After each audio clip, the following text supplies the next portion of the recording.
Kaj je aktualno-politična redakcija? Boljše vprašanje je, kaj ni aktualno-politična redakcija. Aktualno-politična redakcija predvsem ni omejena na ta nek povprečen informativni medij, ki bi poročal sam na nekem geografsko določenem področju, kot je razviti Zahod, ampak se fokusiramo tudi na druge dele sveta, ki se jih drugi mediji sicer ne bi dotaknili.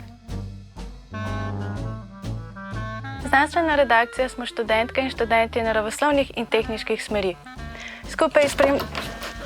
Skupaj spremljamo najnovejša znanstvena dognanja, se pogovarjamo z raziskovalci različnih inštitutov, gledamo znanstvene filme in beremo znanstvene knjige. Velik del fokusa pa usmerimo tudi na spremljanje podnebnih sprememb.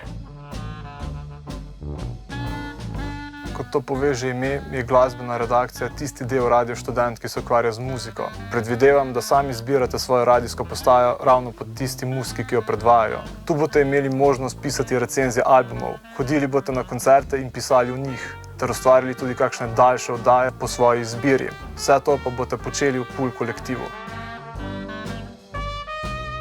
Univerzitetna redakcija Radio Študent je najbolj raziskovalna in terensko usmerjena redakcija na našem radiju.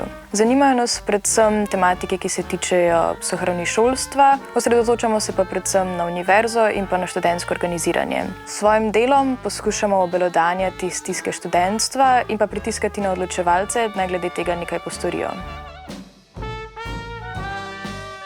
Na redakciji za kulturo in humanistične vede pokrivamo enostavno rečeno kulturo. To pomeni vse od literature, težkih teoretikov, filma, gledališča, do vizualnih umetnosti, pa do stripov in videoigric. Včasih tudi kaj zelo zabavnega, recimo festival praženega krompirja.